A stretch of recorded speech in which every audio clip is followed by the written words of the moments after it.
যখন তারে কবর দিয়ে আসা হয়েছে, নবীজিও উপস্থিত ছিলেন। ওই সাহাবীর নাম ছিল মায়াজ ইবনে মালিক। তার গোনাটা গোপন ছিল, তার জেনার কোনো সাক্ষী ছিল না। কিন্তু ওই সাহাবী নবীজির কাছে আইসা নিজের গোনার কথা নিজে স্বীকারোক্তি দিয়েছে। একটা পর্যায়ে তাকে পাথর মেরে হত্যার ব্যবস্থা করা হলো। সে মারা গেল, তাকে জানাজা দিয়ে কবর দেওয়া হলো। নবীজিও উপস্থিত ছিলেন। যখন কবর দিয়ে ফিরে আসতেছে, দুইজন ওই মায়াজ ইবনে মালিকের কবরের দিকে ইশারা করে বলে, হায় রে মায়াজ ইবনে মালিক, লোকটা বড় বোকা, বড় বোকা। গোনাহ করছিল, কেউ জানতো না। নবীর কাছে আসছিল, নবী ফিরায়াও দিছিল। আয়েশা যখন প্রথম জেনার কথা বলছে, নবীজি বলছে যাও আল্লাহর কাছে মাফ চাও, আল্লাহ মাফ করে দিবে। কিন্তু ওই লোকটা চিন্তা করছে, নবীজি তো বলছে প্রত্যেকটা অঙ্গ প্রত্যঙ্গের আলাদা আলাদা জেনা আছে। চোখের জেনা দেখা, হাতের জেনা ধরা, জবানের জেনা বলা, কিন্তু আমি তো স্পষ্ট করে বলি নাই আমি কোন জেনা করেছি। এরপরে সে নবীজির কাছে তার জেনার খোলাসা যখন বর্ণনা করেছে, নবীজি সাথে সাথেই তারে শাস্তি দিয়া দেন নাই। সে যখন নিজে নিজের স্বীকারোক্তি বারবার দিয়েছে, সাহাবায়ে কেরামকে নবীজি জিজ্ঞাসা করে এটা পাগল নাকি? কারণ পাগলে উল্টাপাল্টা বহুত কথা কইতে পারে। সবাই বলে না ইয়া রাসূলুল্লাহ পাগল না। আরেকজনরে বলে দেখো মদ পান করছে নাকি, কারণ মদ পান করে মাতাল হইলে উল্টাপাল্টা বলতে পারে।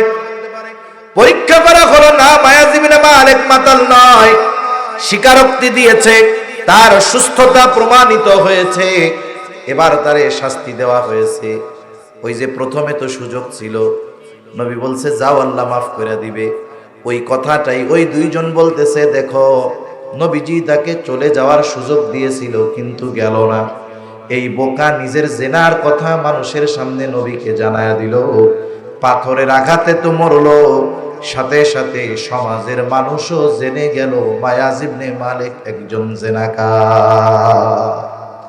কবরের দিকে ইশারা কইরা এই কথা ওই দুইজন বলছে।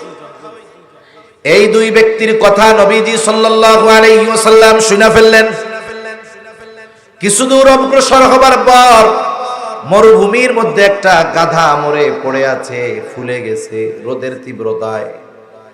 নবীজি ওই জায়গায় দাঁড়াইলেন, দাঁড়ায় বলে ওই দুই ব্যক্তি কোথায় যারা মায়াজ ইবনে মালিকের কবরের পাশে এই কথাগুলো বলছো? এইবার ওই দুই ব্যক্তি আসছে। আয়েশা বলে যাও ওই যে মরা গাধা ওইটার গোশত তোমরা খাও। বলেন তো মরা গাধার গোশত হালাল না হারাম? এইবার ওই দুইজন বলে ইয়া রাসূলুল্লাহ এটা তো হারাম। তখন নবীজি বললেন তোমরা তোমাদের ভাই মায়াজ ইবনে মালিকের ব্যাপারে কবরের পাশেই কথাগুলো বলেছো। নবীজি এই কথা বলার পরে ওরা দুইজন বলে ইয়া রাসূলুল্লাহ আমরা তো সত্যই বলেছি, সে তো গোনাহ গোপন করার সুযোগ ছিল, করে নাই। বলে তোমরা তোমাদের ভাই মায়াজ ইবনে মালিকের গীবত করেছো। শুনে নাও, যদিও সে গোনাহ করেছে তবে আল্লাহর ভয়, আখিরাতের ভয় তার এই গুনাহকে গোপন রাখতে দেয় নাই। সে আল্লাহর ভয়ে গুনার কথা জানিয়েছে, তাওবা করেছে। এই মায়াজ ইবনে মালিকের তাওবা আল্লাহ তাআলা কবুল করেছে। আমি তাকে জান্নাতের মধ্যে দেখতে পাচ্ছি। শুধু তাই না, এর তাওবা আল্লাহ এমন কবুল করেছে, যদি বড় এক সম্প্রদায়ের মধ্যে মায়াজ ইবনে মালিকের তাওবা বন্টন করে দেওয়া হয়, তাহলে ওই সম্প্রদায়ের নাজাতের জন্য তার তাওবা যথেষ্ট হয়ে যাবে। ইয়া আইয়ুহান নাসুত্তাকু রাব্বাকুমুল্লাযী খালাকাকুম মিন নাফসিন ওয়াহিদা ওয়া খালাকা মিনহা যাওজাহা ওয়া বাসসা মিনহুমা রিজালান কাসীরান ওয়া নিসাআ। পবিত্র কোরআনুল কারীমের অন্যতম প্রসিদ্ধ সূরা সূরাতুন নিসা। এই সূরার প্রথম আয়াতে একেবারে শুরুতেই আল্লাহ তাআলা গোটা মানব সম্প্রদায়কে অভিহিত করে বলেন ইয়া আইয়ুহান নাস, হে মানব সম্প্রদায়। ইত্তাকু রাব্বাকুম, তোমরা তোমাদের রবকে ভয় করো। এই পৃথিবীতে শুধু মানুষ নয়, যত সৃষ্টি আছে, জবান খুলে বলেন তো সব সৃষ্টির রবকে। রব মানে হলো প্রতিপালক।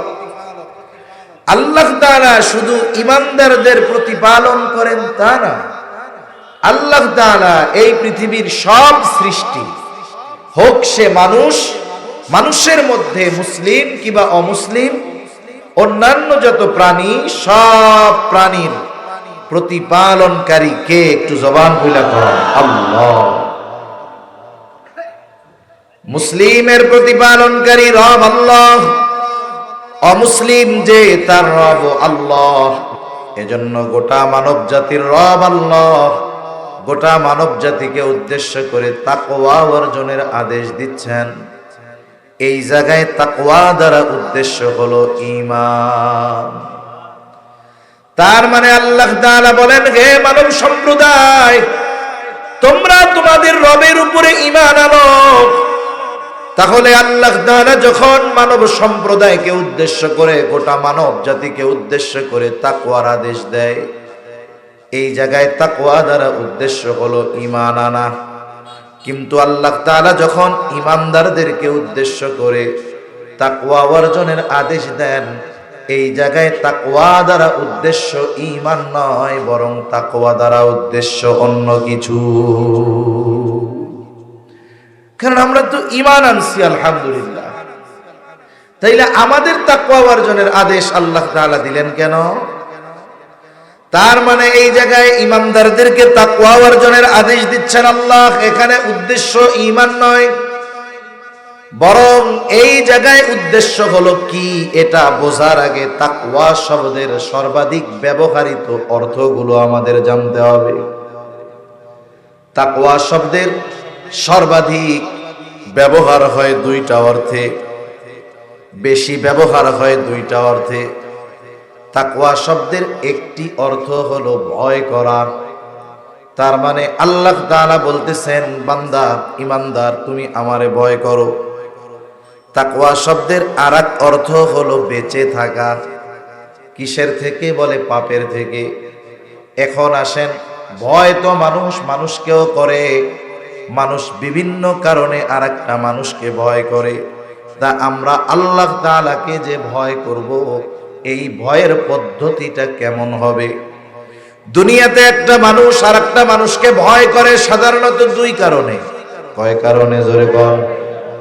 একটা হলো সমাজের সবচাইতে খারাপ, সমাজের সবচাইতে সন্ত্রাসী বড় যেটা, চরিত্রের দিক দিয়ে খারাপ যেটা, ওই ধরনের মানুষকেও মানুষ ভয় করে, কি করে না? খারাপ মানুষরে মানুষ ভয় করার কারণ হইল তার অনিষ্ট থেকে বাঁচার জন্য ভয় করে। এই জন্য কোন ক্ষমতাধর পাওয়ারফুল ব্যক্তি যদি খারাপ হয়, দেখা হইলে মিষ্টি হাসি দিয়ে আসসালামু আলাইকুম দেয়, পিছনে যাওয়ার পরে আল্লাহ মরে নাকে আর কতকাল সালাম দিব, ঠিক কিনা কোন? তার মানে মানুষ অপর মানুষকে তার খারাপির কারণে ভয় করে, তবে এই ভয়ের সাথে থাকে ঘৃণা। কি থাকে? ঘৃণা থাকে, বদদোয়া থাকে। আবার সমাজের মানুষ অপর মানুষকে ভয় করে কেন? বলে অনেক সময় দেখবেন আপনাদের এলাকার সবচাইতে বড় বুজুর্গ মুত্তাকি পরহেজগার মানুষ যে, উনি যদি কোনো রাস্তায় চলে, দেখা যাবে ওই এলাকার মানুষ যারা ওনার ব্যাপারে জানে, ওনার আগমনে তারা সতর্ক হয়ে যায়। টেলিভিশন চললে বন্ধ করে দেয়, বিড়ি সিগারেট খাইলে ফালায়া দেয়। এক কথায় ওনার আগমনে ভীত হয়ে খারাপ কাজ ত্যাগ কইরা ভালো হয়ে যায়। এই যে লোকটারে যে মানুষ ভয় করে, বলে তার খারাপির কারণে ভয় করে না, বলে তার সম্মান ইজ্জত মোহাব্বত করে বিধায় তাকে ভয় করে। তাহলে ভালো মানুষরেও মানুষ ভয় করে। এই ভয়ের মধ্যে কি থাকে? সম্মান। এই ভয়ের মধ্যে থেকে মোহাব্বত। এখন কেন ভয় করে? বলে তার আজমতের দিকে খেয়াল রেখা। তাহলে আমরা আল্লাহরে ভয় করব কেন? বলে আল্লাহকে ভালোবেসে বান্দা ভয় করবে। ইমানদার সবচেয়ে বেশি ভালোবাসে আল্লাহ তাআলাকে, সাথে সাথে ইমানদার সবচাইতে বেশি ভয় পায় আল্লাহ তাআলাকে। এটা আমার কথা না, স্বয়ং আল্লাহ তাআলা কোরআনুল কারীমের মধ্যে বলেন, ওয়াল্লাযীনা আমানু আশাদ্দু হুব্বাল লিল্লাহ। যারা ইমানদার আল্লাহর জন্য তাদের ভালোবাসা হইল সুদৃঢ় ভালোবাসা, সবচেয়ে বেশি ভালোবাসা। তাহলে তাকওয়া শব্দের প্রথম অর্থ ভয় করা। ভয় করব কাকে? তবে এই ভয় হবে ভালোবাসার সাথে, ঠিক না?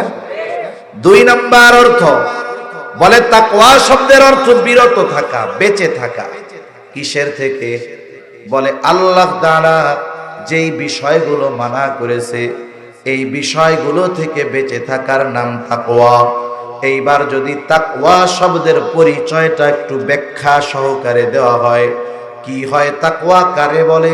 বলে আল্লাহকে ভালোবাসার সাথে ভয় করে আল্লাহর নিষেধ সমূহ থেকে বেঁচে থাকার নাম হলো তাকওয়া। তাইলে গোটা মানব জাতির যখন তাকওয়ার আদেশ আল্লাহ দেন তখন উদ্দেশ্য ঈমান। কি জোরে বলেন?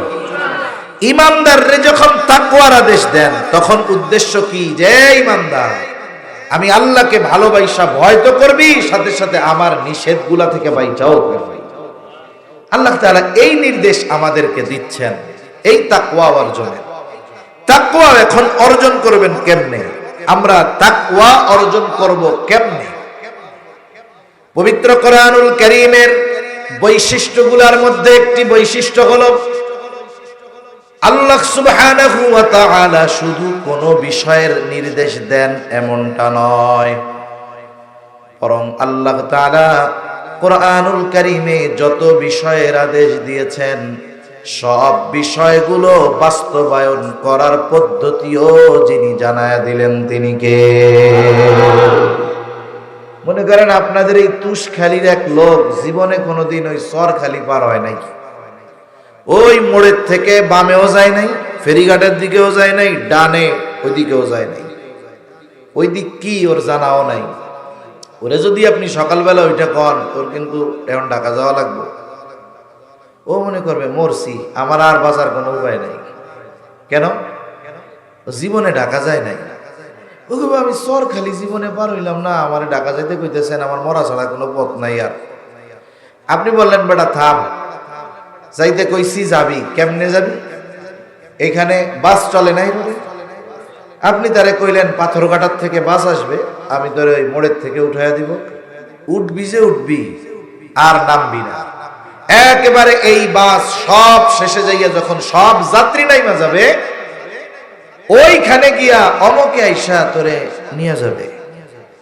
প্রথম বিষয় হলো ওরে যখন আপনি ঢাকা যাইতে বলছেন, ওর মনে হচ্ছে আমার জীবন শেষ।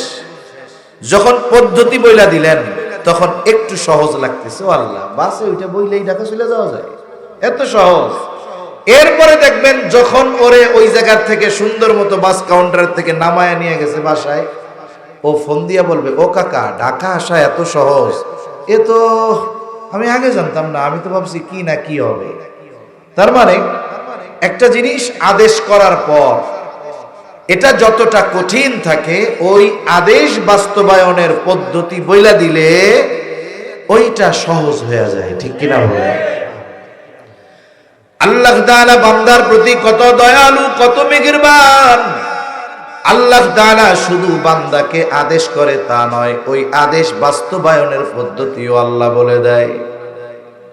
এটা আল্লাহ তাআলার পক্ষ থেকে 2 পদ্ধতিতে হয়। কয় পদ্ধতি? একটা হলো আদেশ করার পর সুস্পষ্টভাবে ওই আদেশ বাস্তবায়নের পদ্ধতি আল্লাহ বলে দেয়, আর একটা হলো স্পষ্টভাবে বলে না ঠিক, তবে ইঙ্গিত দিয়া দেয় ওই জায়গায় যা। প্রথমে ইঙ্গিত দিয়া দেয়, সূত্র দিয়া দেয়। যেমন একটা ছেলে যদি অঙ্কের সূত্র বুঝা মুখস্থ করতে পারে, খালি মুখস্থ না, এই সূত্র বুঝেও মুখস্থ যদি করতে পারে, ওর জন্য অজানা অঙ্ক ওর জন্য সহজ হয়ে যায়, ঠিক কিনা বলেন? কোরআনুল কারীমে একটা হলো সুস্পষ্ট নির্দেশনা, আরেকটা হলো সুস্পষ্ট না, তবে আল্লাহ সূত্র দিয়া দিছে। সূত্র কেমনে দিছে? যেমন ঈমানের পরে সবচাইতে গুরুত্বপূর্ণ ইবাদত নামাজ। কি জোরে কোন? নামাজ ঈমানের পরে সবচাইতে গুরুত্বপূর্ণ ইবাদত। নামাজের কথা আল্লাহ তাআলা কোরআনুল কারীমের মধ্যে 82 জায়গায় বলেছেন। আবার এমনটা না 82 জায়গায় বলছেন এই জন্য নামাজ বেশি গুরুত্ব, এমন নয়। বরং আল্লাহ তাআলার আদেশ 10 বার করলেও যেমন গুরুত্ব, একবার দিলেও সমপরিমাণ গুরুত্ব। মুফাসসিরিনে কেরাম বলেন এই 82 জায়গায় আল্লাহ তাআলা একই কারণে নয়, বরং কমপক্ষে 82টা কারণে 82 বার নামাজের কথা আল্লাহ উল্লেখ করেছে। তাহলে নামাজের আদেশ দিয়েছেন আল্লাহ, এই আদেশ আছে কোরআনে। কোথায় আছে? জোরে কোন? কোরআন।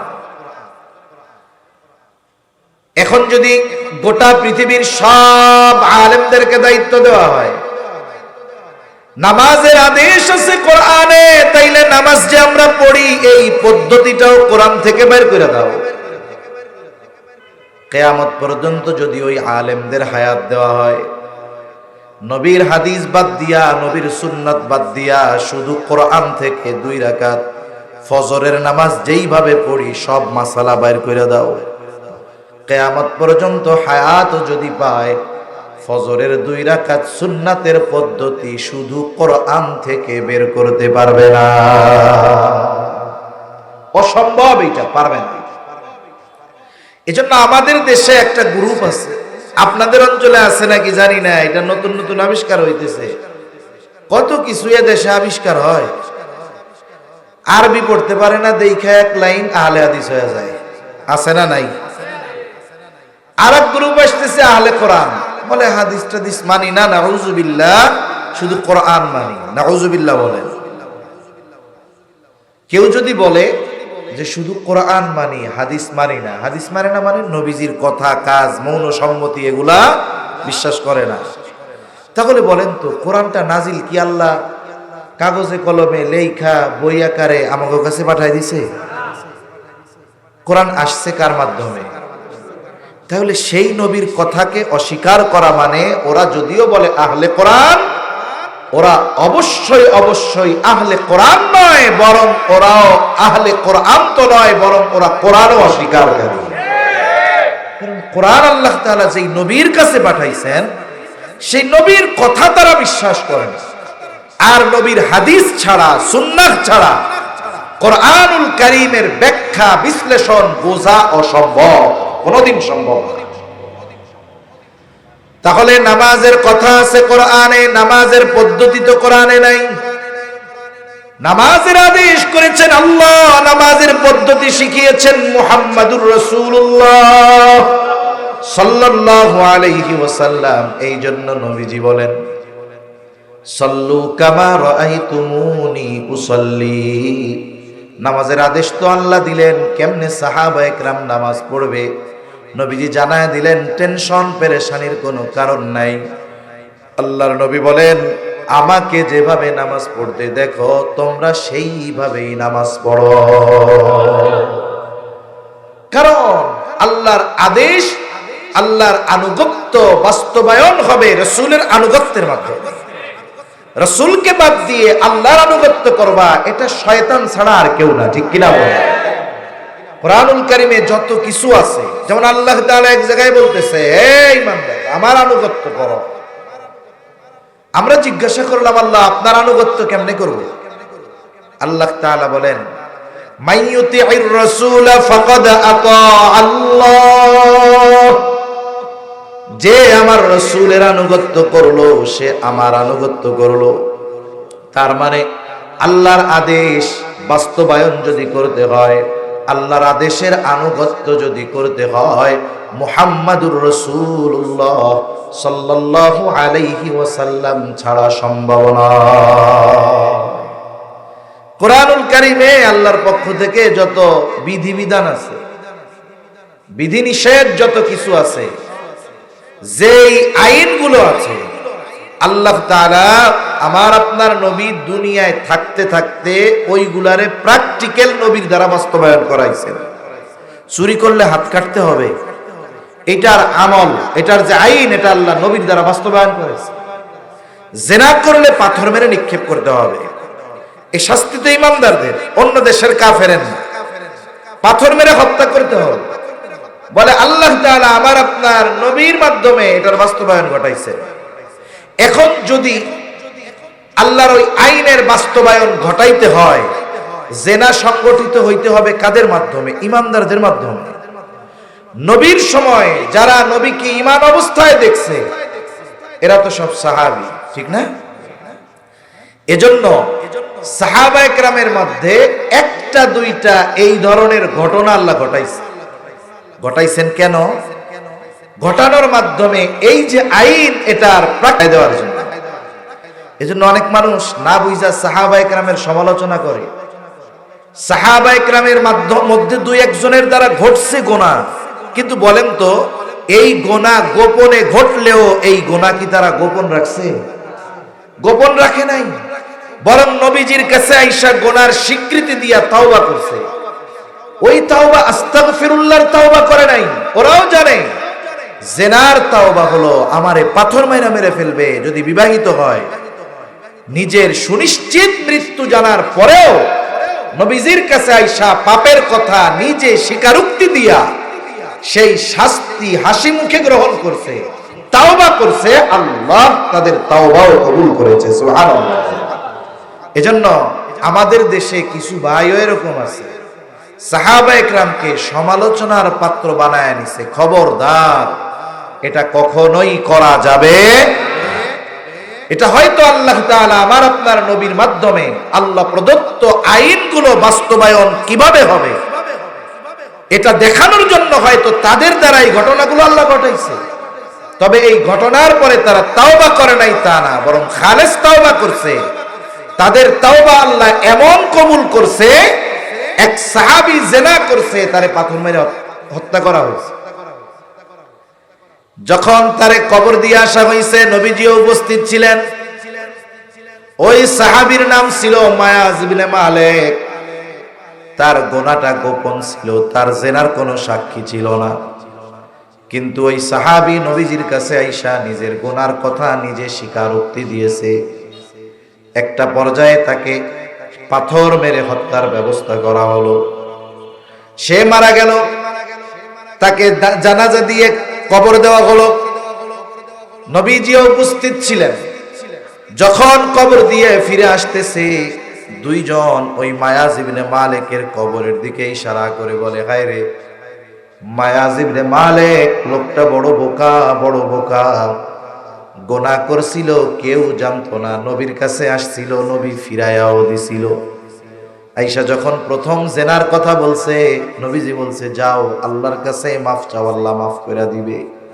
কিন্তু ওই লোকটা চিন্তা করছে, নবীজি তো বলছে প্রত্যেকটা অঙ্গ প্রত্যঙ্গের আলাদা আলাদা জেনা আছে। চোখের জেনা দেখা, হাতের জেনা ধরা, জবানের জেনা বলা, কিন্তু আমি তো স্পষ্ট করে বলি নাই আমি কোন জেনা করেছি।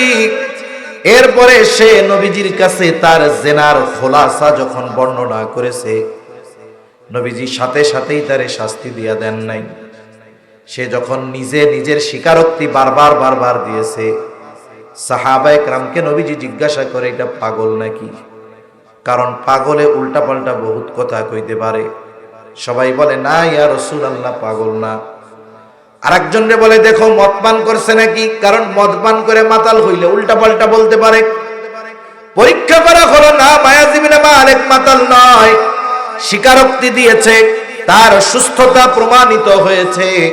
এবার তারে শাস্তি দেওয়া হয়েছে। ওই যে প্রথমে তো সুযোগ ছিল, নবী বলছে যাও আল্লাহ মাফ করে দিবে। ওই কথাটাই ওই দুইজন বলতেছে, দেখো নবীজি তাকে চলে যাওয়ার সুযোগ দিয়েছিল কিন্তু গেল না। এই বোকা নিজের জেনার কথা মানুষের সামনে নবীকে জানায়া দিল, পাথরের আঘাতে তো মরলো, সাথে সাথে সমাজের মানুষও জেনে গেল মায়াজ ইবনে মালিক একজন জেনাকার। কবরের দিকে ইশারা কইরা এই কথা ওই দুইজন বলছে। এই দুই ব্যক্তির কথা নবীজি সাল্লাল্লাহু আলাইহি ওয়াসাল্লাম শুনে ফেললেন।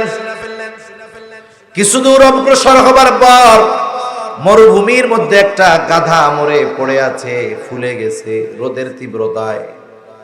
নবীজি ওই জায়গায় দাঁড়াইলেন, দাঁড়ায় বলে, ওই দুই ব্যক্তি কোথায় যারা মায়াজ ইবনে মালিকের কবরের পাশে এই কথাগুলো বলছো? এইবার ওই দুই ব্যক্তি আসছে, আয়েশা বলে, যাও ওই যে মরা গাধা ওইটার গোশত তোমরা খাও। বলেন তো মরা গাধার গোশত হালাল না হারাম? এইবার ওই দুইজন বলে, ইয়া রাসূলুল্লাহ এটা তো হারাম। তখন নবীজি বললেন, তোমরা তোমাদের ভাই মায়াজ ইবনে মালিকের ব্যাপারে কবরের পাশেই কথাগুলো বলেছো। নবীজি এই কথা বলার পরে ওরা দুইজন বলে, ইয়া রাসূলুল্লাহ আমরা তো সত্যই বলেছি, সে তো গুনাহ গোপন করার সুযোগ ছিল, করে নাই। বলে, তোমরা তোমাদের ভাই মায়াজ ইবনে মালিকের গীবত করেছো। শুনে নাও, যদিও সে গুনাহ করেছে তবে আল্লাহর ভয়, আখিরাতের ভয় তার এই গুনাহকে গোপন রাখতে দেয় নাই। সে আল্লাহর ভয়ে গুনাহর কথা জানিয়েছে, তাওবা করেছে। এই মায়াজ ইবনে মালিকের তাওবা আল্লাহ তাআলা কবুল করেছে। আমি তাকে জান্নাতের মধ্যে দেখতে পাচ্ছি। শুধু তাই না, এর তাওবা আল্লাহ এমন কবুল করেছে, যদি বড় এক সম্প্রদায়ের মধ্যে মায়াজ ইবনে মালিকের তাওবা বন্টন করে দেওয়া হয়, তাহলে ওই সম্প্রদায়ের নাজাতের জন্য তার তাওবা যথেষ্ট হয়ে যাবে। তাহলে সাহাবায়ে কেরামের মাধ্যমে যদি কোনো পাপ ঘটেও থাকে, তারা কি পাপের উপরে ছিল না তাওবা করেছিল? আর তাদের তাওবার পাওয়ার কত, দাম কত? নবীজি বলতেছে যে এই তাওবা যদি এক সম্প্রদায়ের মধ্যে বন্টন করে দেওয়া হয়, ওই সম্প্রদায়ের পাপীদের নাজাতের জন্য তার তাওবা যথেষ্ট হয়ে যাবে। এজন্য অনেক সময় সাহাবায়ে কেরামের ব্যাপারে সমালোচনা করতে করতে অনেক ভাই দেখছে এটাও কয় যে সাহাবায়ে কেরাম তো জিনাও করছে। আস্তাগফিরুল্লাহ। এজন্য তাদের আজমতের দিকে খেয়াল রাখা। আমাদের এই উপমহাদেশে বিশেষ করে জিকির করি, লা ইলাহা ইল্লাল্লাহ,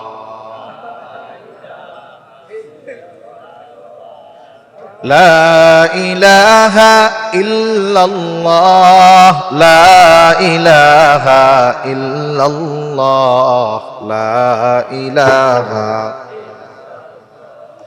লা ইলাহা ইল্লাল্লাহ মুহাম্মাদুর রাসূলুল্লাহ। কষ্ট হইতেছে আপনাদের? বিদ্যুৎ যা করতেছে একটু কষ্ট লাগার তো কথা। তাহলে সাহাবায়ে কেরামের সমালোচনা থেকে আমাদের বিরত থাকতে হবে। উপমহাদেশে আমাদের মসজিদগুলোর মধ্যে আমরা দ্বিতীয় খুতবায় সব সময় খতিব সাহেব বলেন, আল্লাহ আল্লাহ ফি আসহাবি লা তাত্তাখিযুহুম গারদাম মিন বাদি। খবরদার, আমার পরে তোমরা আমার সাহাবায়ে কেরামকে সমালোচনার পাত্র বানাবা না। এক কথা থেকে অনেক দূর চলে গেলাম, সব তো আল্লাহর ইচ্ছা। তা বলতেছিলাম যে আল্লাহ তাআলা যেই আদেশ দেন, ওই আদেশ বাস্তবায়ন বান্দা কেমনে করবে সেটাও আল্লাহ বলে দেন। একটা উদাহরণ দিছি যে নামাজের আদেশ আল্লাহ করেছেন, তবে নামাজের পদ্ধতি আল্লাহ কোরআনে বলেন নাই। শিখতে হইছে কার থেকে? নবীর থেকে শিখতে হইছে। আরেকটা দেই, নামাজের মধ্যে রুকু করা ফরজ। রুকু করা কি? আল্লাহ তাআলা বলেন, ওয়ারকাউ মা'আর রাকিঈন, রুকুকারীদের সাথে তোমরা রুকু করো। রুকু শব্দের শাব্দিক অর্থ হইল ঝুঁকা। এখন একজন নামাজে দাঁড়াইলো, রুকুর সময় সে শুধু তার মাথাটারে একটু নিচের দিকে ঝুঁকাইছে। বলেন তো এটাকে আমরা রুকু বলবো নাকি? কেন? বলে রুকু শব্দের অর্থ ঝুঁকা ঠিক, তবে রুকুর মধ্যে কতটুকু ঝুঁকতে হবে, কিভাবে ঝুঁকা থাকতে হবে, কতক্ষণ থাকতে হবে। আল্লাহ রুকুর আদেশ দিয়েছেন ঠিক, কিন্তু কতটুকু ঝুঁকতে হবে এটা আল্লাহ কোরআনে বলেন নাই। এটা শিখতে হয়েছে নবীর থেকে, ঠিক কিনা বলেন? এজন্য আল্লাহর যত আদেশ আছে, আদেশগুলো বাস্তবায়নের পদ্ধতিও আল্লাহ বইলা দেয়। একটা হলো স্পষ্টভাবে, আর একটা হলো অস্পষ্টভাবে। এখন আসেন স্পষ্টভাবে আল্লাহ কোনগুলা বলে। এই যে তাকওয়ার আদেশ আল্লাহ তাআলা কোরআনে দেওয়ার সাথে সাথে এই তাকওয়া অর্জনের পদ্ধতি সুস্পষ্টভাবে যিনি জানায়েছেন তিনি কে? অনেকগুলা পদ্ধতি আছে তাকওয়া অর্জনের, আমরা একটা দুইটা জানি, একটা দুইটা নিয়ে আমরা একটু আলোচনা করি। এক নাম্বার পদ্ধতি, তাকওয়ার আদেশ দিবেন কে? তাকওয়া অর্জন কোন পদ্ধতিতে করতে হবে শিখাইছেন কে? এক নাম্বার পদ্ধতি আল্লাহ তাআলা বলেন, ইয়া আইয়ুহাল্লাযীনা আমানুত্তাকুল্লাহ। আল্লাহ তাআলা বলেন, হে ঈমানদারেরা তোমরা মুত্তাকি হয়ে যাও। ঈমানদারদেরকে মুত্তাকি হইতে বলছেন আল্লাহ। এইখানে তাকওয়ার অর্থটা কি হবে? বলে আল্লাহকে ভয় করে আল্লাহর বিধি নিষেধ মেনে চলো। আমরা যদি জিজ্ঞাসা করি আল্লাহ এই ধরনের তাকওয়া কেমনে অর্জন করব, কেমন যেন প্রশ্ন করার আগে আল্লাহ তাআলা জবাব দিয়ে বলেন, ওয়াকুনু মা'আস সাদিকিন। আল্লাহ তাআলা বলেন, হে ঈমানদারেরা তোমরা যদি মুত্তাকি হতে চাও সত্যবাদীদের সঙ্গী হয়ে যাও। একটা ভালো মানুষের কি খালি একটা গুণ নাকি? অনেক গুণ আছে না? কিন্তু দেখেন আল্লাহ আবেদিন বলেন নাই, আল্লাহ যাকিরিন বলেন নাই, আল্লাহ শাকিরিন বলেন নাই, আল্লাহ সাদিকিন বলেছেন। সত্যবাদীদের সঙ্গী হয়ে যাও। তার মানে যেই ব্যক্তি আসলে সত্যবাদী হইতে পারে, সাদিক হইতে পারে, বাকি যত ভালো গুণ আছে সবগুলা তার মধ্যে পাওয়া যায়। সুবহানাল্লাহ বলে। তার মানে যে খাঁটি আহলুল্লাহ, যে বাস্তবেই সত্যবাদী সাদিক, তার মধ্যে আবেদের গুণ আছে, তার মধ্যে যাকিরের গুণ আছে, তার মধ্যে শাকিরের গুণ আছে। এক কথায় সকল গুণের সমন্বয়ে একটা মানুষ সাদিক হতে পারে। সুবহানাল্লাহ। নবীর পরে তো আর নবী নাই, ঠিক না? কিন্তু বলেন তো আমার আপনার নবীর পরে এই পৃথিবীর বুকে নবী রাসূলদের হিসাব আলাদা। আমার আপনার নবীর পরে গোটা পৃথিবীর মধ্যে সবচাইতে সম্মানিত ব্যক্তি কে? আবু বকর। উপাধি কি? জোরে বলেন না কি? সিদ্দিক। এই সিদ্দিকের মধ্যে সব গুণ আছে। এজন্য আল্লাহ তাআলা বলেন সত্যবাদীদের সঙ্গী হয়ে যাও। বাস্তবেই যিনি সত্যবাদিতার গুণ অর্জন করতে পেরেছে, আহলুল্লাহ যারা, খাঁটি আহলে হক, পীর মাশায়েখ যারা, এদের মধ্যে আপনি ইবাদতের গুণ পাবেন। সকাল সন্ধ্যা নয় সর্বদা জিকিরের হালতে পাবেন। যে অবস্থায় আছে আপনি তাদেরকে শুকরগুজার হিসাবে পাবেন। তার মানে আল্লাহ তাআলা এমন এক গুণের কথা উল্লেখ করেছে যেই গুণে গুণান্বিত মানুষের মধ্যে সব গুণ পাওয়া যায়। আমি মাঝে মধ্যে একটা গল্প কই আর কি, এটা জানি কেমন। বলে আগের আমলে কেউ যদি ম্যাট্রিক পাস করতো 5টা লেটার নিয়ে, 5 সাবজেক্টে 80-র উপরে পাইছে, তাহলে 10 গ্রাম পাড়ি দিয়ে এই ম্যাট্রিক পাস করে নেওয়ালা লোকটারে দেখার জন্য মানুষে আসতো, ঠিক না? 10 গ্রাম পাড়ি দিয়ে আসতো যে অমুক গ্রামে একজন 5টা লেটার পাইয়া ম্যাট্রিক পাস করছে। দলে দলে মানুষ তারে দেখার জন্য আসতো। তা এইরকম এক প্রত্যন্ত অঞ্চলে একজন মুরব্বী, সে এখনো তার এই বিশ্বাস যে ম্যাট্রিক আইয়া পাস যে করে সে হলো দেশের সর্বোচ্চ শিক্ষিত মানুষ। ওই সময় কিন্তু উচ্চ শিক্ষা ছিল, তবে এটা শহরে কিছু কিছু জায়গায়। এক লোক শহরে গেছে কষ্ট ক্লেশ কইরা, শহরে গিয়ে যত লেখাপড়া আছে শেষ করছে। ঢাকা ভার্সিটিতে ভর্তি হয়েছে, অনার্স করছে, মাস্টার্স করছে, সাথে সাথে বিসিএস দিছে, তাও সে পাশ কইরা বসছে। এখন সে ডক্টরেট করতেছে। যখন এলাকার মানুষ শুনছে, প্রত্যন্ত অঞ্চলের মানুষ, ওইখানে শিক্ষিত মানুষ নাই, যে আমাদের গ্রামে একজন লোক দেশের সবচেয়ে বড় শিক্ষিত মানুষ সে এলাকায় আসতেছে, এইবার মানুষ দলে দলে বাড়িতে আসছে তারে দেখার জন্য, যে দেশের সর্বোচ্চ শিক্ষিত মানুষ। দেখে দেখে চলে গেছে। এখন ওই মুরব্বী দাঁড়ায় রয়েছে। কোন মুরব্বী? যেই মুরব্বী জানে ম্যাট্রিক আইয়া পাশ করলে অনেক বড় শিক্ষিত। এখন মুরব্বী লোকটারে জিজ্ঞাসা করতেছে, বাজান শুনলাম তুমি অনেক বড় শিক্ষিত, তা তুমি কি কি লেখাপড়া করছো? যে হায়ার এডুকেশন সম্পন্ন করছে, উচ্চ শিক্ষা অর্জন করছে, সে কি এই কথা বলবে যে আমি অন্যে ভর্তি হয়েছিলাম, পাস কইরা 2, 2 পাস কইরা 3, 3 পাস কইরা 4? তার কি সে প্রাইমারি লেভেলের লেখাপড়ার কথা বলবে? হাই স্কুল লেভেলেরটা বলবে? ও কমপক্ষে অনার্স লেভেল থেকে শুরু করবে। যে বলবে আমি ঢাকা ইউনিভার্সিটি থেকে অনার্স মাস্টার্স করছি, বিসিএস দিছি, সাথে সাথে অমুক সাবজেক্টের উপরে আমি পিএইচডি করতেছি, তার শিক্ষাগত যোগ্যতার পরিচয় দেওয়ার সময় সে তো ম্যাট্রিক আর আইয়া পাশের কথা কয় নাই। এবার মুরব্বী একটু ই করে কয়, এত পড়ালেখা করলা, ম্যাট্রিক আইয়া পাস করছিলা? বুঝেন নাই কথা মনে হয়।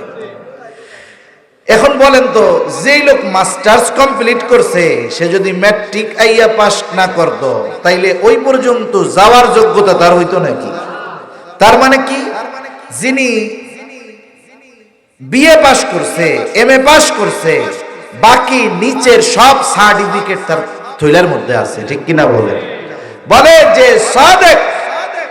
সাদিকিনদের অন্তর্ভুক্ত হতে পারছে, তার বাকি সব ভালো গুণ তার পকেটের মধ্যে আছে। এজন্য আল্লাহ এমন এক গুণের কথা উল্লেখ করছে যে ওই গুণের মানুষের কাছে গেলে বাকি সব ভালো গুণ তার থেকে পাওয়া যাবে। এখানে মূলত আল্লাহ তাআলার সুহবত, সংস্পর্শতা, আল্লাহ তাআলা এই বিষয়টারও গুরুত্ব দিয়েছেন যে কিছু বিষয় আছে লেখাপড়া করে অর্জন করা যায়, আর কিছু বিষয় আছে যেটা সুহবতের মাধ্যমে অর্জন করতে হয়। এখন তো মানুষ অনেক সচেতন, কিন্তু অনেক জায়গায় এখনো এমন আছে 8 ফেল ডাক্তার অভাব নাই। ডাক্তার কিন্তু 8 ফেল। বলেন তো 8 ফেল করে কি ডাক্তার হওয়া যায় না? উনি কেমন ডাক্তার? মনে করেন এক এলাকায় একজন অভিজ্ঞ ডাক্তার ছিল, এখন তার জিনিসপত্র ধরার জন্য, ওষুধ নিয়ে দেওয়ার জন্য একটা লোক দরকার। এক ছেলে গরিব মানুষ, ম্যাট্রিক ফেল করছে, মা বাপ কয় যা কি সেন্দে আর নয় অন্য কাম করে আমাকে খাওয়া, লেখাপড়া করাইতে পারবো না। এখন ওই ডাক্তার কইছে কি আর করবি, তুই আমার লগে আমার দোকানে থাক, আমার সাথে একটু হাতে জিনিসপত্র ধরাই দিলি, ওষুধ দেখাই দিলাম, বিক্রয় করলি। এখন এই 8 ফেল আল্লাহর বান্দা 20 বছর ওই ডাক্তারের সোহবতে থাকছে। 20 বছর ডাক্তারের সোহবতে থাইকা উনিও মোটামুটি প্রায় ডাক্তার হয়ে গেছে, বুঝেন নাই? এখন ওই ডাক্তার মনে করেন মারা গেছে, আমি এমনি বুঝাইতেছি, ডাক্তার মারা গেছে। এখন ডাক্তারের উত্তরসূরি নাই, সেই হিসাবে ডাক্তার মরার আগে ওসিয়ত করছে, ও আমার সাথে 2 যুগ কাটায়া দিল, ওরে তো আর বেশি কিছু দেই নাই, আমার দোকানদার মালিক আমি ওরে বানায়া দিলাম। এখন কি হইল দেখেন, উনি তো এমবিবিএস ডাক্তার ছিল, আর সাথে যে ছিল সে 8 ফেল ডাক্তার। কিন্তু ওই ডাক্তারের সাথে 2 যুগ থাইকা তার অভিজ্ঞতা এমন হইছে যে কারো যদি কাইটা যায়, ফাইড়া যায়, ও সুন্দর মতো খেতা সেলাই দেওয়ার আগে মানুষের কাটা সেলাই দিয়ে ফেলতে পারে। রোগ হইলেই বুঝা যায় যে ওষুধ এটা দিতে হবে। এখন গ্রামের মানুষ যদি শহর থেকে বড় ডাক্তারও আসে, আইসা যদি বলে যে এই পরীক্ষা নিরীক্ষা করতে হবে, এরপরে ওষুধ দিব, গ্রামের মানুষ বলবো অমন ডাক্তার দরকার নাই, আমাকে ওই ডাক্তারই আরো বেশি ভালো, ঠিক কিনা বলে? এই যে তার প্রতি আস্থা যে আসছে, এটা কেন আসছে? বলে সবাই কয় ওরে বাবা, সার্টিফিকেট না থাকলে কি হবে, অমুক ডাক্তারের সাথে 2 যুগ ছিল, 24 বছর, ওরা ডাক্তার হইতে বাকি আছে কোন জায়গায়? বলে না এরকম? তাহলে দেখেন সোহবতের পাওয়ার কি।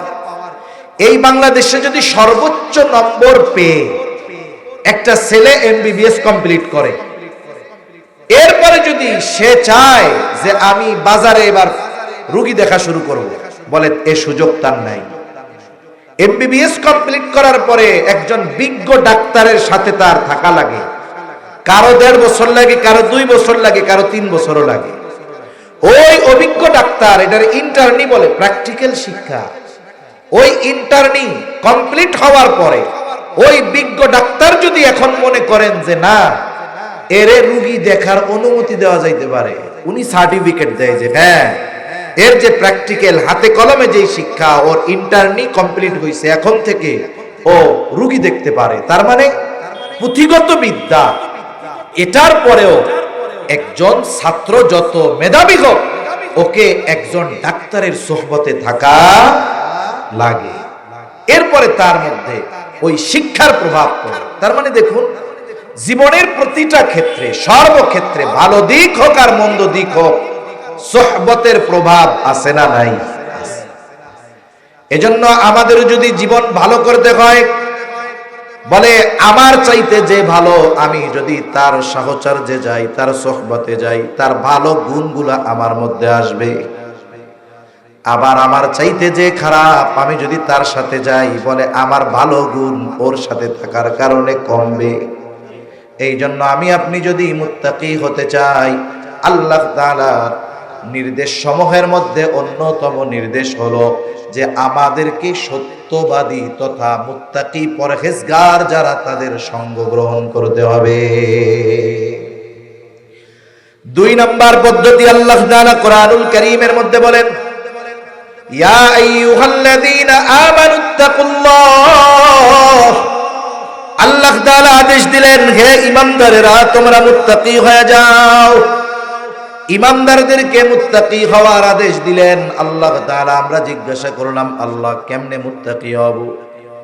আল্লাহ তাআলা বলেন, ওয়াল তানজুর নাফসুম মা কদ্দামাত লিগাদ। আল্লাহ তাআলা বলে, বান্দা তুমি তোমার আগামীর দিকে নজর দাও, আগামীর জন্য তুমি কি প্রেরণ করেছো। আগামী মানে ভবিষ্যতের দিকে নজর দাও, ভবিষ্যতের জন্য তুমি কি প্রেরণ করছো। আমাদের ভবিষ্যৎ 2 ধরনের। কয় ধরনের? জোরে কোন। গরম লাগে, কষ্ট হয়। 2 ধরনের। একটা হলো অনিশ্চিত ভবিষ্যৎ, আর একটা হলো সুনিশ্চিত ভবিষ্যৎ। অনিশ্চিত ভবিষ্যৎ কোনটা? এই যে এখন আপনাদের সামনে আছি, বাসায় ফিরতে পারবো কিনা, এই ভবিষ্যৎ আমার জন্য অনিশ্চিত, ঠিক না? তবে আমার মরা লাগবে, এটা সুনিশ্চিত। আমরা কোন আগামীর জন্য পাঠাবো? বলে অনিশ্চিত আগামী না, সুনিশ্চিত আগামীর জন্য কি পাঠাচ্ছ, এটার দিকে একটু নজর দাও। অথচ আমরা অনিশ্চিত ভবিষ্যতে ভালো থাকার জন্য কত কিছু করি। যারা সরকারি চাকরি করে, 20 বছরের চাকরিতে ঢুকছে, বেতন চালু হয়েছে, সাথে সাথে পুরা বেতন তাকে দেয় না, কিছু টাকা কাইটা রাখে। রাখে কি রাখে না? কেন রাখে? দেবে কোন সময়? 60 বছরে বুড়া হয়ে যখন চাকরি ছাড়বি, ওই সময় ওই পর্যন্ত যা টাকা কাটা হবে, ওর 2 গুণ টাকা দিয়ে তোরে বাড়ি পাঠায় দেবে, যাতে বাকি হায়াত তুই বসে বসে খাইতে পারিস। এই যে 20 বছরে টাকা জমানো শুরু হইলো, পাবে কবে? 60 বছরের পরে। কিন্তু বলেন তো, এই 20 বছরের যুবকটা 60 বছর পর্যন্ত বাঁচবে কিনা, এর কোনো নিশ্চয়তা আছে? তার মানে আমি আপনি এই অনিশ্চিত ভবিষ্যতের জন্য যেগুলো জমাই, এগুলো নিজে ভোগ করতে পারবো কিনা, এর কোনো নিশ্চয়তা নাই। আল্লাহ তাআলা এই জায়গায় অনিশ্চিত ভবিষ্যতের কথা বলেন নাই, সুনিশ্চিত ভবিষ্যতের কথা বলেছেন। সুনিশ্চিত ভবিষ্যৎ মৃত্যু, কবর, হাসর। কেমন যেন আল্লাহ তাআলা বলে, বান্দা তোমার সুনিশ্চিত ভবিষ্যতের দিকে নজর দাও। কবরে ভালো থাকার জন্য তুমি কি পাঠাইছো? জান্নাতে যাওয়ার জন্য তুমি কি প্রেরণ করেছো? এই জন্য আমাকে আপনাকে জীবনের হিসাব করা লাগবে। আমি এই দুনিয়ায় কি জমাইলাম, আখিরাতে ভালো থাকার জন্য এই হিসাব আমার আপনার করা দরকার। এই জন্য বুজুর্গানে দিন যতগুলো সবক দেন, এর মধ্যে একটা সবক আছে মুহাসাবা, হিসাবের কথা বলেন। বুজুর্গানে দিন মুযাকারার কথা বলেন, মুহাসাবার কথা বলেন। মুযাকারা, মুহাসাবা একত্রেই করা যেতে পারে। আপনি আমি রাতের বেলা যখন সমস্ত কাজ বাদ দিয়া একেবারে ঘুমানোর জন্য বিছানায় চলে যাব, চোখ 2টা বন্ধ করে একটু চিন্তা করব, আহারে আমার জীবনের হিসাবটা একটু করি। আজকে সারা দিনে আমার ভালো কাজ কয়টা, মন্দ কাজ কয়টা। এখন যদি কোনো ব্যক্তি নিরিবিলি নিজের সারা দিনের ভালো কাজ আর মন্দ কাজের হিসাব করে, বলেন তো ভালো কাজ আর মন্দ কাজের হিসাব বের করতে পারবে কিনা? হিসাববিহীন জীবন সফল হয় না। আপনাদের বাজার বড় বাজার, এই বাজারে বড় ব্যবসায়ী আছে। যত বড় ব্যবসায়ী দেখবেন তার ব্যবসার হিসাব তত কঠিন। একজন ব্যবসায়ী সফলতার জন্য যত গুণ প্রয়োজন, এর মধ্যে একটা হলো তাকে হিসাবী হতে হবে। হিসাবী মানে কিপটামি না। হিসাবই হতে হবে। সে দেখবেন দোকান বাজার বন্ধ হয় 10টায়, দোকান বন্ধ করে 9টায়। এইবার দোকানের শাটার নামাইয়া ভেতরে সে হিসাব করে আজকে কয় টাকা বেচা হইল, কয় টাকার মাল জিনিস রাখলো, কয় টাকা বাকি গেল। এরপরে একটা হিসাব দাঁড় করাইতে পারে যে আজকে আমার 1,00,000 টাকা বেচা কেনা হইছে, 20,000 লাভ।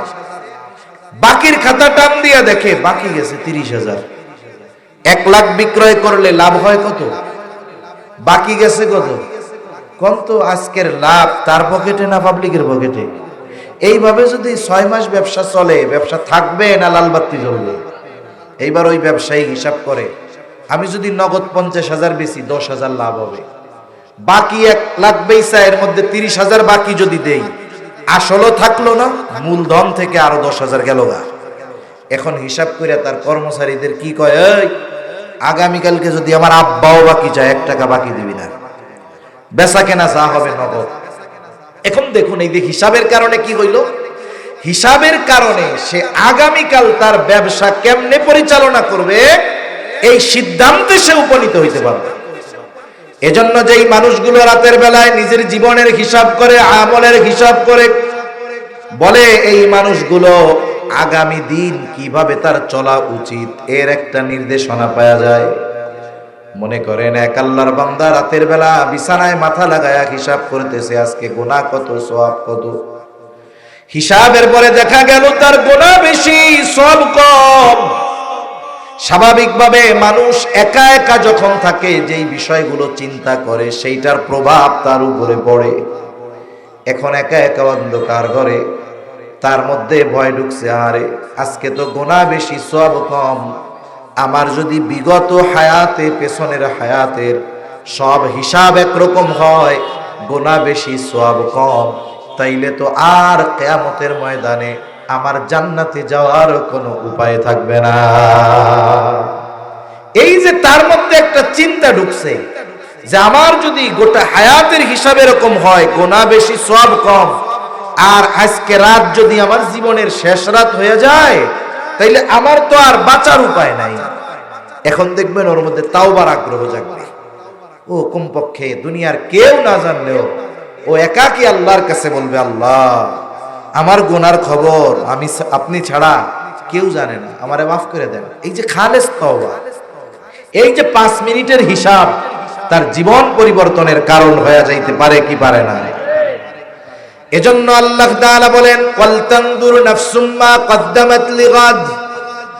আগামীর দিকে নজর দাও, তুমি আগামীর জন্য কি প্রেরণ করেছো।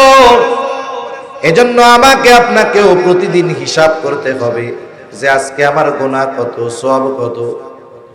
এইভাবে যদি প্রতিনিয়ত আমি আপনি হিসাবে অভ্যস্ত হয়ে যাই, হয়তো একটা সময় আসবে আমি আপনি রাতের বেলায় যখন হিসাব করব, কবিরা গুনাহ তো বহুদূর, খুঁজিয়া খুঁজিয়া সগীরা গুনাহও ওই দিন পাওয়া যাবে না। এখন আবার কইতে পারে হুজুর কয় সগীরা গুনাহ পাবে না, সগীরা গুনাহ পাবে না কেন বললাম? কারণ এক নামাজ থেকে আরেক নামাজ, একজন ফজর পড়ছে, ফজর পড়ার পরে যখন সে যোহর পড়ে, 2 নামাজের মধ্যবর্তী যত সগীরা গুনাহ অটোমেটিক আল্লাহ মাফ করে দেয়। সুবহানাল্লাহ।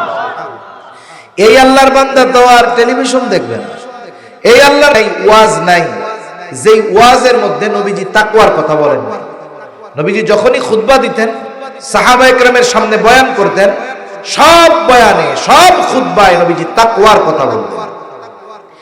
এই হাদিসের মধ্যেও নবীজি সাল্লাল্লাহু আলাইহি ওয়াসাল্লাম গুরুত্বপূর্ণ 3টা গুণের কথা বলছে। 1 নাম্বার গুণ, আল্লাহর নবী বলেন, ইত্তাকিল্লাহা হাইথুমা কুনতা। তুমি যেখানেই থাকো না কেন ভয় করবা কাকে? জোরে বলেন। তার মানে আমাদেরকে মুত্তাকি হওয়ার নির্দেশ নবীজিও দিয়েছেন। এরপরে নবীজি বলেন, ওয়া আতবি'is সাইয়্যাতাল হাসানাতা তামহুহা। তোমার দ্বারা যদি কখনো মন্দ কাজ হয়ে যায়, পাপের কাজ হয়ে যায়, তুমি ভালো কাজ করবা, নেকের কাজ করবা। কেন? বলে মন্দ কাজের পরে যদি কেউ ভালো কাজ করে, ওই ভালো কাজ মন্দ কাজকে মিটায়া দেয়। তবে মন্দ কাজটা যেই লেভেলের, ভালো কাজটাও ওই লেভেলের হইতে হবে। মন্দ কাজ যদি কবিরা গুনাহ হয়, তাহলে ভালো কাজ হলো তওবা করা। মন্দ কাজ যদি কোনো মুরব্বির সাথে খারাপ ব্যবহার করা হয়, ভালো কাজ হইল তার কাছে ক্ষমা চেয়ে নেওয়া। 3 নম্বরে নবীজি সাল্লাল্লাহু আলাইহি ওয়াসাল্লাম বলেন, ওয়াতবি'is সাইয়্যাতাল হাসানাতা তামহুহা ওয়া খালিকিন নাসা বিখুলুকিন হাসানিন। মানুষের সাথে সদাচরণ করবা। সদাচার এটা ব্যাপক অর্থবোধক একটি শব্দ। সদাচার হলো যেই মানুষটা যেমন হক আমার কাছে প্রাপ্য, ওই মানুষের সাথে ওই হক আদায় করার নাম হলো সদাচার। মা বাবার সাথে সদাচরণ মানে কি? মা বাবার হক আদায় করা। সাধারণ মানুষের সাথে সদাচরণ মানে কি? সাধারণ মানুষ যেই হক আমার কাছে পায় সেটা আদায় করা। আরে অমুসলিমের সাথেও সদাচরণ আছে, বলে সে মানুষ হিসাবে আমার কাছে যেই হক পায় সেই হক আদায় করা, এটা হলো তার সাথে সদাচরণ। আর এই 3 গুণের সমন্বয়ে যেই হাদিস, এই হাদিসের উপরে যদি আমরা আমল করতে পারি তাহলে 1 নম্বরে আল্লাহর হক আদায় করা হয়, 2 নম্বরে ব্যক্তির নিজের হক আদায় করা হয়, 3 নম্বরে মানুষের হক আদায় করা হয়। আল্লাহর হক কি? বলে আল্লাহর হক হলো তারই ইবাদত করা, তার সাথে কারো শিরিক না করা। এখন যে মুত্তাকি মানে আল্লাহকে ভালোবাসে, ভয় করে, সাথে সাথে আল্লাহ তাআলার আদেশ নিষেধ মেনে চলে, বলেন তো সে কোনোদিন শিরিক করবে? অন্য কারো দাসত্ব করবে? তার মানে মুত্তাকি বান্দাই আল্লাহ তাআলার হক যথাযথভাবে আদায় করে। 2 নম্বর কথা নবীজি বলছেন, মন্দ কাজ হইলে ভালো কাজ করো। মানে আমার দ্বারা যদি কোনো পাপ হয়, আমি এই পাপ মোচনে ভালো কাজ করব। কেন করে? মানুষ নিজে নিজের উপরে জুলুম করে, শিরকের মাধ্যমে আল্লাহর সাথে জুলুম করে, আর আমি আপনি নিজের উপরে নিজে জুলুম করি। আমরা তো অনেক সময় জুলুম বলতে বুঝি একজনকে পিটাইলাম, মাথা ফাটাইয়া দিলাম, তার হক মাইরা খাইলাম, শুধু এটাই জুলুম নয়। মানুষ নিজের উপরে নিজে জুলুম করে পাপাচারে লিপ্ত হওয়ার মাধ্যমে, গুনাহ করার মাধ্যমে মানুষ নিজের উপরে জুলুম করে। আল্লাহ তাআলা কোরআনুল কারীমের মধ্যে এই কথা বলছে। আল্লাহ তাআলা সৃষ্টির শুরু থেকে নিয়ে 12টা মাস আল্লাহ তাআলা নির্ধারণ করছে। এই 12 মাসের মধ্যে 4টা মাস সম্মানিত মাস। বিশেষ নির্দেশনা আল্লাহ তাআলার পক্ষ থেকে এই 4 মাসে কি করবে? আল্লাহ তাআলা বলেন, ফালা তাযলিমু ফীহিন্না আনফুসাকুম। এই মাস সমূহের মধ্যে বিশেষ নির্দেশনা আল্লাহ তাআলার পক্ষ থেকে যে তোমরা এই মাস সমূহতে নিজেদের উপরে নিজেরা জুলুম করিও না। তার মানে বিশেষ করে এই মাস সমূহতে তোমরা পাপের সাথে জড়ায় না। তার মানে আমরা নিজেরা নিজেদের উপরে জুলুম করি পাপের মাধ্যমে। এখন যদি তাওবা করি তাহলে কি হবে? এই পাপ ঝরে যাবে। ভালো কাজ করি, মন্দ কাজ আল্লাহ দূর করে দিবে। এজন্য এর মাধ্যমে মানুষ নিজের হক নিজে আদায় করে। 3 নম্বর হক, মানুষের সাথে সদাচরণকারী হওয়ার মাধ্যমে মানুষ অপর মানুষের হক আদায় করে। তাহলে আমরা যদি মানুষের হক আদায় করতে পারি, যে যেমন আচরণ আমার কাছে পাও না তার সাথে যদি তেমন আচরণ করতে পারি, যে যেই হক আমার কাছে পাও না আমরা যদি তাদের হকগুলো আদায় করতে পারি, তাহলে যদি আমল কিছু কমও থাকে, কিয়ামতে আল্লাহ তাআলা আশা করা যায় মাফ করে দিবে, নাজাত দিয়া দিবে। ঠিক কিনা বলেন? কিন্তু যদি মানুষের হক নষ্ট করে আমরা মরি, তাহলে কিয়ামতের দিন ওই মানুষটা আল্লাহর কাছে অভিযোগ দায়ের করবে যে আমার হক নষ্ট করছিল, এখন আমার হকটা আদায় করে দেন। এখন আমার হক কি করে দেন? আল্লাহ আদায় করে দেন। হয়তো 10 টাকা মাইরা খাইছিল, ওই দিন একটা হজের সওয়াব ওই 10 টাকা দুনিয়ায় মাইরা খাওয়ার কারণে তারে দেওয়া লাগবে। এজন্য আল্লাহ রাসূল সাল্লাল্লাহু আলাইহি ওয়াসাল্লাম মানুষের হকের ব্যাপারে সচেষ্ট ছিলেন। দুনিয়া থেকে যাওয়ার আগে সাহাবায়ে কেরামকে মসজিদে নববীর মধ্যে নবীজি একত্রিত করছেন, তখন অসুস্থ। যে কথাগুলো নবীজি বলছেন এর মধ্যে একটা কথা হইল, তোমরা যদি কেউ আমার কাছে কোনো হক পাও না থাকো, আমার কাছ থেকে সেটা চেয়ে নাও, কারণ আমি চাই না কেউ আমার কাছে কোনো কিছু পাওনা থাকবে আর এই অবস্থায় আমি আল্লাহর সাথে মিলিত হব। আবার মনে রাখতে হবে, টাকা পয়সার সাথেই যে শুধু বান্দার হক সম্পৃক্ত তা না, আচরণের সাথেও বান্দার হক সম্পৃক্ত। নবীজি সাল্লাল্লাহু আলাইহি ওয়াসাল্লাম এক হাদিসের মধ্যে বলেন, তোমরা ওই দিন আসার আগে সতর্ক হও। কোন দিন? বলে যেই দিন আল্লাহ তাআলা বাদী বিবাদীর মধ্যে ফয়সালা করে দিবে। দুনিয়াতে কেউ যদি কারোর সাথে অন্যায়ভাবে খারাপ আচরণ করে, অন্যায়ভাবে যদি খারাপ আচরণ করে, কিয়ামতের দিন এই বিষয়েরও ফয়সালা করবেন কে? আরো জোরে বলেন কে? আল্লাহ ফয়সালা করবে। এজন্য আজকে আমরা কি শিখলাম? মাহফিল তো শুনলাম, মাহফিল থেকে কিছু নিয়ে যাওয়া লাগবে না? এই যে পোকের মধ্যে, গরমের মধ্যে, বৃষ্টির মধ্যে, এই যে বৈশা বৈশা আপনারা, আমি তো উপরে চেয়ারে বসছি, আপনারা কত কষ্ট করে বৈশা আছেন, আবার বাতাসও শুরু করছে আমার পেছন দিয়া, এটা বাদ দেন, থাক, থাকবো না। এই যে কষ্ট করে এত সময় ব্যয় করা হলো, আমি কি অর্জন করলাম? আমাকে এটা হিসাব করতে হবে। আজকে কি শিখলাম? আমরা একটা হাদিস শিখলাম, যেই হাদিসের মধ্যে তাকওয়া অর্জনের নির্দেশ দিয়েছেন নবীজি সাল্লাল্লাহু আলাইহি ওয়াসাল্লাম। আর আল্লাহ তাআলাও বলেছেন, হে ঈমানদারেরা, তোমরা মুসলমান না হয়ে মৃত্যুবরণ করো না। আল্লাহ বলেছেন, ইয়া আইয়ুহাল্লাযীনা আমানুত্তাকুল্লাহ হাক্কা তুকাতিহি, হে ঈমানদারেরা, তোমরা আল্লাহকে ভয় করো, ভয় করার মতো ভয় করো। ওয়ালা তামুতুন্না ইল্লা ওয়া আনতুম মুসলিমুন, আর মুসলমান না হয়ে মৃত্যুবরণ করো না।